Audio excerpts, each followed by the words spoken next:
Welcome back to the Nimber Tribe podcast. Today I have Nas Nadat on the pod. She is a coach and a mentor, and she helps women with ADHD and ASD to overcome career challenges. I'm super much looking forward to this conversation. We're going to explore how neurodivergent women can thrive in the workplace. Thank you so much for being here. Thank you so much, Nina, and thank you to everyone who's listening. I'm happy to be here. This is my first podcast, so let's see how it goes. I hope you guys enjoy it. Can you start us off a little bit with your origin story? Because each superhero has one, and I'm just curious to know, when did you figure out that you have ADHD? And maybe also tell us a little bit how you got into coaching. Sure. So I was diagnosed with ADHD as a teenager living in South Africa. My parents didn't really believe in the diagnosis. Especially my dad, he wasn't up to the idea of having me medicated. So he worked a lot with me on personal development, trying to find ways to overcome the challenges that naturally come with ADHD. And that's how my journey began. Later on, I did go the medicated path when I was older, and I was in charge of my own treatment plan. However, I did find that it wasn't for me. I mean, it does work for a lot of people, but for me, I found it took away a lot of what made me me. So I decided I'm going to embrace my ADHD. I'm going to embrace my superpowers, my unique strengths, and just go at it. I started coaching because of the way that I came into personal development for myself. I saw the value of it from a very young age. And both my mum and dad were both into personal development themselves. So seeing books lying around the house, picking things up, listening to audio, it was something normal. With coaching, I started mentoring others, trying to understand what it was, the difficulties that they were facing, the challenges that they were facing, just trying to support them so they could get the best out of themselves.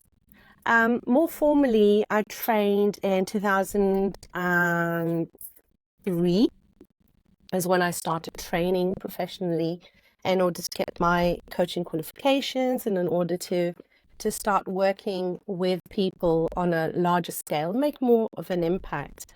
I moved to the UK, to London in 2014, and went straight into a corporate job by accident. Not very much on purpose, but by accident.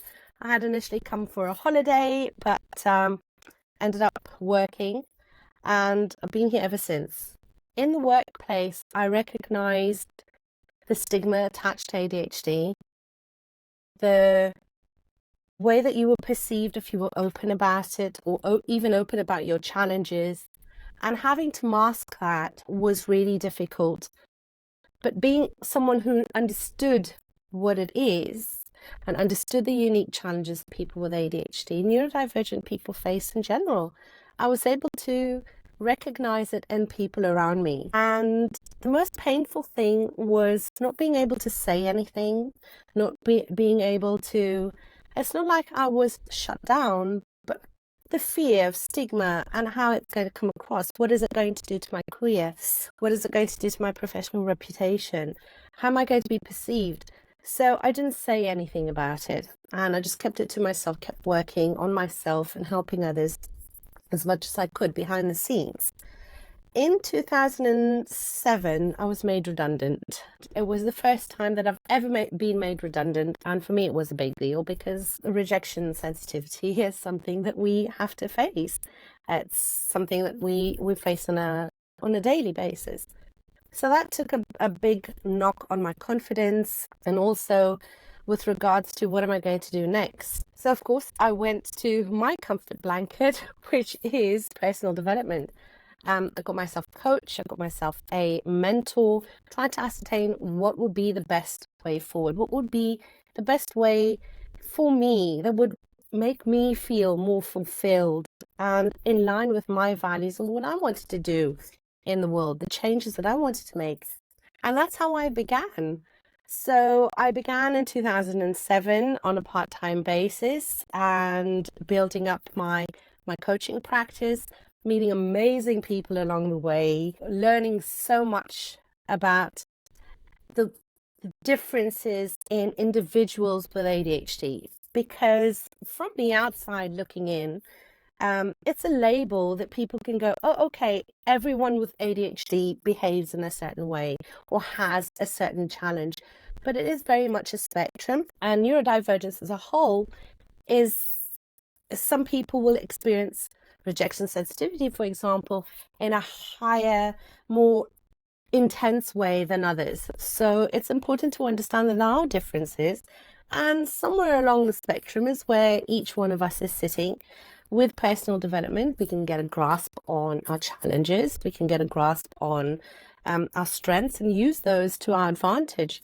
So I kept on coaching and I went full time in 2020. Again, I lost my job due to, all the things that were happening around that time.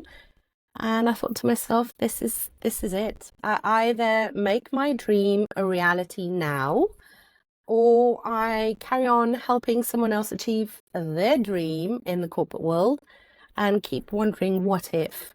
So yeah, for 2020 is when I launched my company. It's called Nature Affinity, and that's where I coach. I use a very holistic way of coaching. So it's not just, for example, someone comes to me with a certain challenge. It's not just that, it's everything that's underlying, that's creating a thriving environment for that challenge to bloom. So it's addressing the little things, the things that we don't normally think about, things like childhood trauma, old paradigms, thinking patterns, of the victim mindset, things that we haven't let go of, the past, words that people have said or interactions that we've had that we carry with us. So really trying to define who we are using our own values, our own strengths, and our own character to build the life that we want to, instead of having these external influences influencing us what to do with our lives. Beautiful. So yeah, I tried to put that in a nutshell, but it's a big nut. It's your life, so it's supposed to be. But I can relate to so many bits and pieces that you just mentioned in there. And I'm not formally diagnosed with ADHD. I've never gone to a doctor to get kind of a piece of paper that says that I have it, but I face a lot of the challenges and have looked into different bits and pieces again around it. So I think my first question to you there, because you already mentioned it while you were talking, is when we go into the corporate world, there is a specific setup that is not necessarily serving our needs.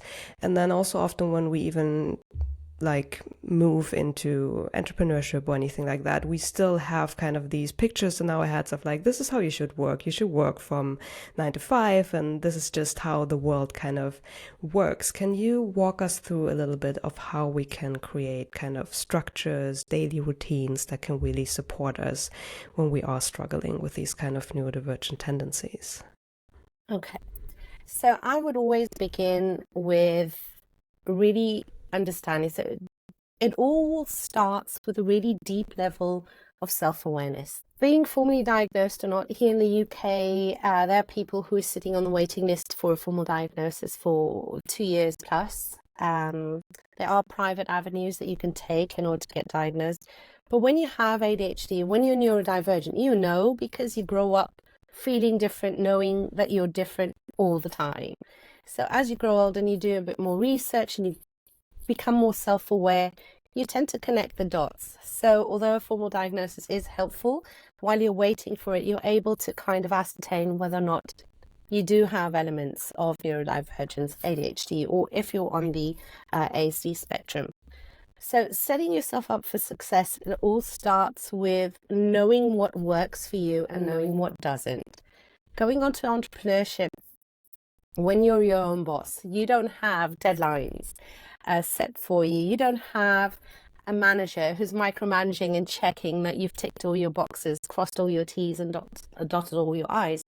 So you have to be in charge of yourself. And personal leadership in that aspect is really, really important, because we are building a business most likely from a place of passion and drive. And we have an incredible amount of energy, an incredible amount of passion, of drive, of excitement, but it's really channeling that in order to get the best for yourself. Everything starts with knowing who you are, knowing what you want to achieve, and knowing what you need in order to do that. Not being afraid to reach out if you need support. In fact, having a strong support network is really, really important. Having a good understanding of when you have the highest peak in terms of mental energy, being able to segregate your tasks in a way, or plan your tasks or your day in a way where you can give the right amount of energy to the correct tasks. Procrastination is a big one. Perfectionism is a big one. Rejection sensitivity is a big one. So if you're coming into the business world, you're building a new business, there's so many things that you don't know, and you want to reach out and ask for help, but there's always that little voice going, what if, what if, what if? So finding ways to overcome that, finding ways to really tackle those challenges is so important. Having a coach or a mentor or a support network who helps you in those times where you can pick up the phone and say, hey, I'm stuck. I really need to do this. I have a deadline, but I have zero motivation. What do I do? And it's so, so important. We are motivating ourselves. So having that intrinsic self-motivation is so important. Knowing what works, knowing what doesn't, experimenting, not being afraid to try what works and what doesn't work. I've recently introduced a technique for myself, which includes a little rewards jar, which is basically something that would take 5 to 10 minutes, a little reward, maybe play a level of a Tetris game. I love my puzzle games that help me kind of collect my thoughts, or put a song on, have a little dance, do a little bit of movement. I'll go onto Amazon, buy something that I've been wanting for a while. But those little rewards help me to stay on task, especially when it's those boring, mundane tasks that you just don't want to do, and you're early on in your business. So delegating it, it's a possibility, but it can also become costly. So building that discipline is really important. Self-awareness, discipline, structure, support, setting up your day from the beginning. Morning routines are great. We wake up, there's not a lot of chatter going on. So if we can train ourselves to use our mornings really, really productively and really, really wisely, our whole day benefits from it, and we see a lot more productivity from it as well. So I hope that's helped to answer your question. Yes. And I like that idea also of really tracking or being aware of your own setup. Because I think oftentimes what we hear is like, okay, in the morning we should have like the really challenging task, and then in the afternoon maybe you do like more admin work, and then in the evening you should relax. That doesn't work for me. I'm most creative in the evening, so that's where I like write posts for LinkedIn and do things like that. And also I personally need to build kind of a ladder for myself. I need to start with something that is relatively easy so I can build momentum. I can't like eat the frog first, as they say in self-development.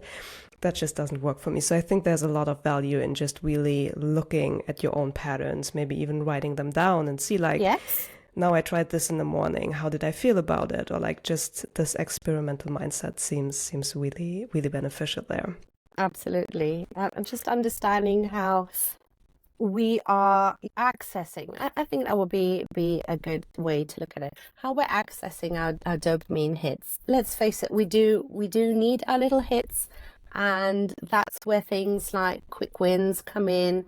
You do those little tasks that give you that little bit of a hit, which then gives you the opportunity to focus for a longer period on something which is a bit more boring and mundane. 100%. Tracking is excellent. Using a journal. There are journals out there that are pre-printed, prepared with different beautiful versions, different sections, but you've got to know what works for you. For me, what works for me is Post-it notes. So there are all over the place, but it works for me. Having a journal, there is a journal system that I've designed that I'm currently trialing with a few neurodivergent clients of mine. It's in week 3 at the moment. I'm going to give it at least another 2 weeks before I share it with the world. But for now, it seems to be working. But yeah, tracking is very important because it helps you to just continuously improve as time goes on. 100%. And one thing that came to mind when you were talking about the dopamine hits is that I have a really big challenge with my phone, like social media, because there's a lot of dopamine on there and it's really, really easy to access. Like you have it on here, like it's so addictive. And something that I found is, especially when I do work and then I take this little break for myself and I start scrolling, like that's when I lose it because then I don't want to start working again. So I've actually like picked up a book with Sudoku that I can like fill in by hand. I'm trying that at the moment. Do you have any thoughts around like your phone and kind of pacing yourself with the dopamine? So with my phone, I have a policy which is not in the room. I just call it not in the room. So when you are, for myself, if I am, for example, I'm with you now and I know that we have this time together and we are having a conversation, I know that I do not need my phone. But if it were to be anywhere near me, I know that I would maybe just take a quick glance or, pick it up and check if there's a notification. But if it's not in the room, it's not going to disturb you. And it will help to really focus on what it is that you are doing. For me, in my rewards jar, I do have little rewards, which is 10 minutes of scrolling or 15 minutes of scrolling, whatever it is. So if I've done a really big project, I've just completed a big call, I've just, done a whole lot of admin and I want to reward myself and I get my little dopamine hit from my jar and it says phone scrolling, I'll just get up, go to the next room, make myself a cup of tea and scroll away to my heart's content. But I know it's not eating into my productivity because it's not in the room. So that is the number one tip with a phone. Silencing it works. Silencing notifications or removing notifications is also very helpful. Not having apps available on your screen where you can just tap and go is incredibly useful as well. Making sure that your phone doesn't remember your passwords for things like Instagram, Facebook, even LinkedIn. Sometimes we can get a little bit lost in it. Even though it is for work, we can. It's just one of those things. So not having automatic passwords filling in where you have to remember what your password is, it kind of slows down that process and it takes the joy out of it. So then you forget about it and just carry on doing whatever it is that you need to do. I love that. Those are tips that work with a phone. 100%. I even like to sometimes switch the location of where I have it because I feel like it gets automatic. Like you just navigate to the folder where you have hidden the app, but then it becomes like automatic. So I sometimes like to put them in different places. That's a great idea. I like that. I don't go on autopilot. I even had an app at one time that kind of reminded you to take a breath every time you open it up. But yeah, I got a little bit annoyed by that, so it's no longer on my phone. Could you give us a little bit of an overview? I know that all of these things appear on a spectrum, but if you have someone who has been kind of challenging with the traditional routines and might have a hinge that they might have ADHD or something related, can you give us a little bit of a glance into what could be signs that you might be on one of these spectrums? Okay, so if we're looking at signs with ADHD, ASD, and being neurodivergent in general, the number one sign is your brain does not switch off. It's like you have 20 tabs open in your mind at all points in time, whether you're sitting or standing or showering or eating or even when you're lying in bed. So I think that's the number one sign, is racing thoughts.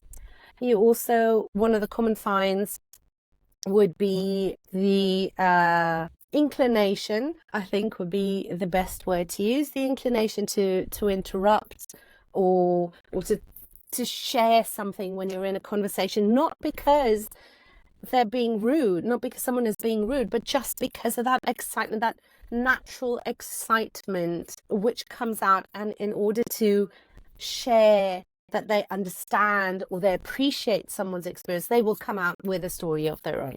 So that's another classic. Then there are things like rejection sensitivity, which I explained, sensory challenges where it could be something like taste, it could be color, it could be texture, it could be wet or dry. For myself, it's fabric. There's certain fabrics that I just cannot stand them on my skin. It's not that there's something bad that's going to happen, but I just can't handle that because it distracts me from what's going on.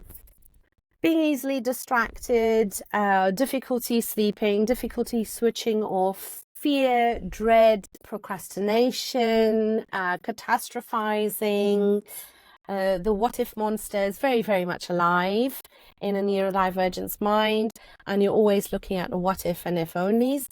So there's that. There's difficulty in communicating with other people just because neurodivergents don't do small talk very well. If having a conversation with someone, it's because a conversation has meaning, there's purpose in that exchange, there's something of value to be had. And small talk just doesn't do that, unfortunately. So that's another thing. When it comes to in the professional setting or in interacting with other people, something very common is irritability. So if someone you're talking to, someone with ADHD is talking to someone neurodivergent is talking to someone neurotypical, a neurotypical person is happily telling them about how wonderful the drive was on the way to the seaside, and the neurodivergent person just wants to know, get to the point. So those are some of the most common signs. Have I missed anything out? I don't think so. But those are things to look at. I believe it's very important for us to learn this. Listen to yourself, because we know when something is off balance. We know when something is just not quite there, or it could be something else.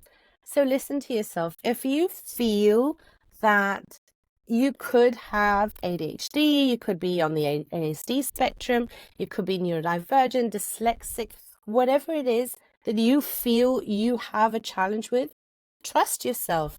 You wouldn't be creating problems for yourself for no reason. The reason you're picking up on something is because something is calling out to you. So listen to that internal voice, that internal wisdom, and ask questions. Go out, ask questions, find a specialist, find someone who can help you, someone who understands more, someone who's maybe ahead of you, family, friend, colleague, professional is always best because they have the experience and the training in order to help you. That was a super helpful overview, and I can relate to so many of them. And also with the irritation, yes, it is because people don't get to the point, but also because I feel like, especially with the sensory overload, I have that a lot. There's a lot of stuff, like you said, fabric, bright lights, different noises. Like, I'm so sensitive to them, and I sometimes like to describe it to other people. Like, just imagine if there was like a really annoying beep tone going the whole time. Like, that's how I experience all of these different inputs. And if you then don't get to the point, like, I get really irritated. I'm sorry. Or I get lost in my own head and draw my own conclusion. Yeah, 100%. Awesome.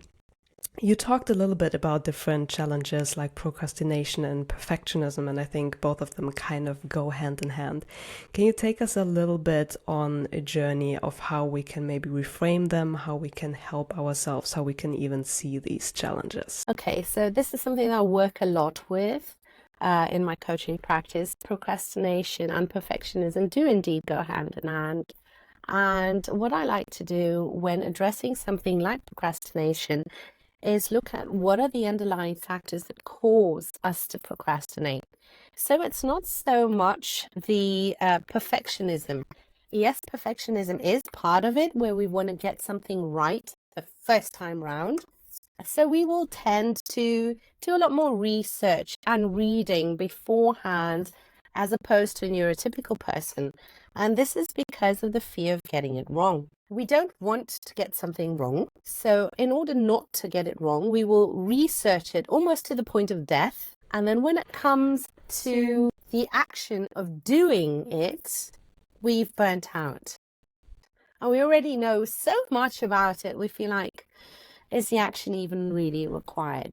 So it's trying to ascertain whether or not you need to do as much research as you think you need to do. And also just telling yourself, if I get it wrong, I can do it again. And every mistake is one step closer to getting it right. Every failure is one step closer to success. Because if we develop a growth mindset where we learn from our challenges and we learn from our mistakes, we are then going to automatically not be as afraid of making mistakes, because we understand that a mistake is actually a process which is required in order for us to succeed. We need to create mistakes and make those mistakes in order to succeed. So getting things wrong is part of getting things right. So it's just reframing that, really internalizing that is very, very, very helpful when it comes to procrastination. Because I found in my practice that procrastination stems from that fear of getting it wrong. And also paradigms connected to failure, getting things wrong, often rooted in childhood, because a classroom environment is not ideal for a neurodivergent child. So being afraid of getting things wrong, what are people going to say? What are people going to think? I'm going to waste more time having to redo it. So we tend to overcompensate by learning more and feeling like we have to know everything about a subject before we begin on. That is so true. And what you said there in the beginning was really eye-opening for me. Like the research we have done so much research that we then have no energy left to actually do the thing. Or we have understood that it is so complex what we want to do that we just don't start, because now we understand, like, okay, this was just step 1 and then I need to do 2, 3, 4, 5 and up to 100. And that sounds really, really daunting. Yeah, that makes a lot of sense. I do that all the time. It happens. I grew up, spent some of my childhood growing up in Africa. And we have a saying there which says, how do you eat an elephant? One bite at a time. Yep. And I often remember that, especially when it's a multi-part task, which involves a lot of different parts, a lot of different stages, a lot of different steps. It's just being able to take that whole picture and just take those jigsaw pieces apart and know that in order to get that picture, these are the little pieces that will need to go together. Tackling them with discipline, one at a time, so that we know, okay, tick, tick, tick, tick, tick. At the end, everything will come together. It's just a smoother process. Yes, it takes practice, years of practice sometimes. It takes a lot of discipline, but I feel discipline has a bad rap. People seem to believe that discipline and deprivation go together, but being able to appreciate discipline as the highest form of self-love really opens you up to experience and express and develop more discipline. Because discipline is not saying no, it's just saying not now and saying yes to something that you need to do right now. So it's not no, it's just not right now. Yeah. I also feel, and maybe this is just because of the people that I have around, but is it a trait of these neurodivergent tendencies that kind of knowledge sharing is a love language? Because I feel like what I really like to do if someone has a struggle, like I do the research for you and then I give you a package of like, this is everything you will ever need to know. Is that a thing? I see that in my clients. I see that in myself. The beautiful thing is it stems from a place of love. Neurodivergent people, one of their strengths is this massive, incredible capacity to love, to care. And you'll find that almost every neurodivergent person at some level is advocating for something or is passionate about something. In fact, I experienced this very recently with one of my clients. So we were meant to have a call, and of course I was on voice rest. So she was really concerned and she wanted to know, okay, why did I lose my voice? What happened before? And she got in touch with her GP to find out, what can I do in order to get my voice back? And she came back with all of these tips that she had spoken to her GP about. It was something important, stuff that I didn't pay attention to. I just went on voice rest and waited for it to come back. But for her, it was important. And I see it in myself. If someone is going through something, even if they don't directly ask for help, I will go and do my own research or put something together or put a few videos together, maybe an email, a PDF, whatever it is that I feel could really help the person. And then I will send it through. However, through time, I've come to understand one thing. When someone doesn't ask you for help, and this is something that I'll say to all neurodivergent people out there, you have the biggest, most beautiful, most loving, empathetic heart. But if someone doesn't ask you for advice, for help, for support, try not to give it to them and force it on them, because they won't be open to receiving it. Instead, ask the question, would you like me to help you? Would you like me to support you? Would you like me to be there for you while you go through this, while you navigate this? And when you get permission, then your enthusiasm and your empathy and your research and all that knowledge share will be accepted so much more warmly, which of course in turn helps us to feel that we've contributed in a positive way. Super important to remember that, yes. Since we are already on the topic, can you maybe share a little bit about the upside of these conditions? What do you say? Okay, before I share the upside of these, I don't call it a condition. No, it's not a nice word. So there are a lot of words out there, a lot of terminology out there, which is quite disempowering. I don't see ADHD as a disability. I see it as a disability, so a different ability.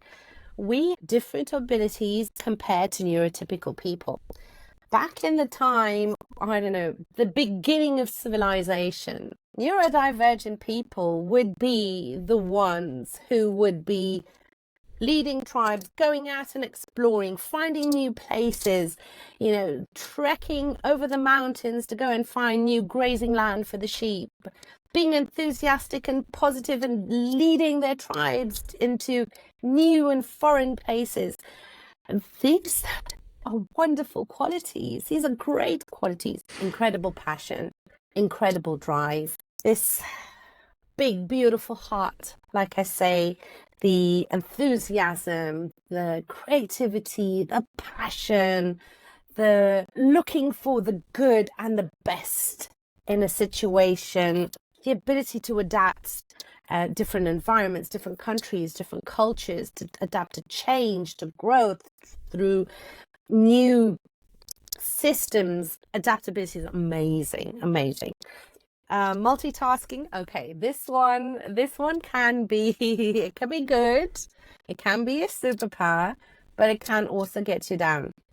So I personally, if there's something really, really important that I need to do, I will not multitask. The only time I'll multitask is if my husband gives me a call and says, you know what, we're going to guess for dinner, and I know it's not just the cooking, I've also got to clean up the kitchen, tidy up the lounge, then I know that I can multitask, and I do it really well, because you just kind of get into this zone and just get it done. So multitasking is another thing. On a more mystical, spiritual side, I would say that intuition is a big thing. Neurodivergents have a sixth sense, which is highly developed. It's very strong. They can almost automatically tell, just by looking at you in the first few seconds of a conversation, yes or no. And if it's no, it's no. And if it's yes, then they will spend that time and that energy to get to know you, to become friends with you. And more often than not, you have a friend for life. Don't expect them to be in touch every day, because they won't. You may not hear from them for weeks, maybe even months at a time. But when you do reconnect, it's like an instant reconnection, because it's just this wonderful ability to be able to connect with people. A very high moral compass. What is right, and what is wrong is wrong. we don't operate very often in the gray area, which can be a disadvantage to us at times, especially when it comes to, in a professional setting, not knowing enough and having to operate into the gray in order to get your black and white at the end. But that is something that we do struggle with. We make great activists, we make great creatives or wonderful entrepreneurs. Working with people, we're amazing with people, just because, like I said, we do have the sixth sense, so we have this ability to just be able to develop strong, meaningful connections. Yeah, I would say, just off the top of my head, yeah, those come to mind, definitely. And I think that's so important to point out, because as you just said, like, there's something different, but there's so many upsides to it also. So I really enjoy that we could just highlight that. Kind of to round us up a little bit here, can we dive one more time into the self-care and kind of what can we really do to set ourselves up? Like, is there anything more that comes to mind? We have already touched a little bit on a morning routine, I heard there. From what we discussed, I would guess a lot of self-reflection, like some kind of tool that can help you to step back on a regular basis and see what's working and what is not working for you. Is there anything more that comes to mind in terms of self-care? So when it comes to self-care, the first thing that I would say is whether we look at self-care. So instead of looking at self-care as a waste of time or being indulgent and then feeling guilty, look at self-care as refilling our energy stores in order to continue to be able to give out. So when it comes to self-care, I look at it in a more broad and holistic way. So I would say, look at what are you going to do for your mental health for the day? Write it down. What are you going to do for your physical health for the day? Write it down. Emotional, psychological, write it down. So your different aspects of health, what are you going to do for your business health? Write it down. So if you take your being as a whole being, instead of just going, oh, let me have a mental health walk. Yeah, it could work. It could be great. It'd be wonderful. But if you're then neglecting your physical, your mental health, you're going for a walk, but you're neglecting your physical health, you're not eating well. You're eating junk and you're drinking sodas and high sugar drinks and loads of caffeine. How is that going to impact on your mental health? Because you're going to be so wired, you're not going to be able to really enjoy that benefits from your mental health walk. So looking at self-care in a holistic way, where we're doing something to replenish ourselves. We're not simply being indulgent and just going, oh, yeah, I'm going to book a day at the spa for myself just because, which is wonderful.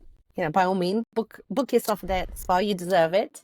But it's not an everyday thing. It's a treat, you know. But on a daily basis, it would be looking at your self-care as a whole. So on a physical level, on an emotional level, on a social level too.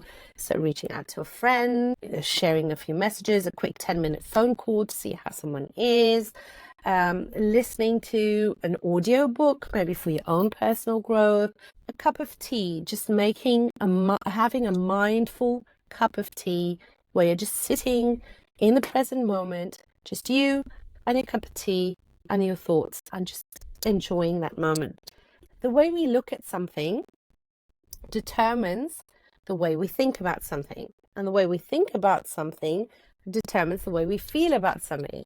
The way we feel about something determines our actions. And our actions determine the result that we're going to get. So it's very important to start with the way that we see things. Because if we can shift our perception and our attitude towards something, we will automatically then be able to experience higher levels of benefits from it. I love how you put that in this very holistic and like, yes, I'm all for it. Is there anything more that you would like to touch up on or share with the audience before we round up and tell everyone where to find you? The main message with working with individuals who are on the neurodivergent spectrum is stop beating yourself up. Stop feeling bad for being different. Celebrate the fact that you are different. Celebrate the fact that you have something people around you do not have. Celebrate you for who you are, because the creator of everything does not make mistakes. You are the way that you are. You have these different abilities because they will play a big part in the success and the happiness of your life. So the quicker you embrace them and learn how to work with them instead of against them, the quicker you're going to find your path to happiness and fulfillment. Yes, amen to that. Beautiful. Nas, tell everyone where they can go if they would like to have you as a guide on this journey. Where can people go find more about you? Right. So if you would like to find out more about me, you can find me on LinkedIn, Nas Nadat. You can also find me on my website, which is naturaffinity.com. It's NATURAFFINITY, Naturaffinity. I think I spelled that right without writing it down. So that's naturaffinity.com. And if you're curious as to what does Naturaffinity stand for, it's to have an affinity with nature. And if you want to know why, yes, send me a message and we can have a chat and I'll tell you why. And we're going to have all of that linked down below for everyone who wants to check that out. Amazing. Thank you so much, Nas. Thank you so much, Nina. Amazing conversation. Oh, I've had such a wonderful time. Thank you so much to you, sharing the space and time with you. I've really enjoyed it, and hopefully people listening will enjoy it too. I'm sure they will. Awesome. Thank you. Thank you, Nina. All right, tribe. Thank you so much for watching this episode. I hope that you enjoyed it. If you did, please leave a like and a comment below. There's going to be new episodes dropping every Wednesday, covering everything from entrepreneurship to health, basically giving you all the tools that you need to peak perform in business and in your life. So please make sure to subscribe so you never miss an episode. This is a one-woman show. There is no network, there are no sponsors, and there is no editing team behind this, so it's up to me and you to spread the word about it. So if you have a friend who might benefit from what you learned today in this episode, please make sure to share a link with them. I see you next Wednesday. Much love.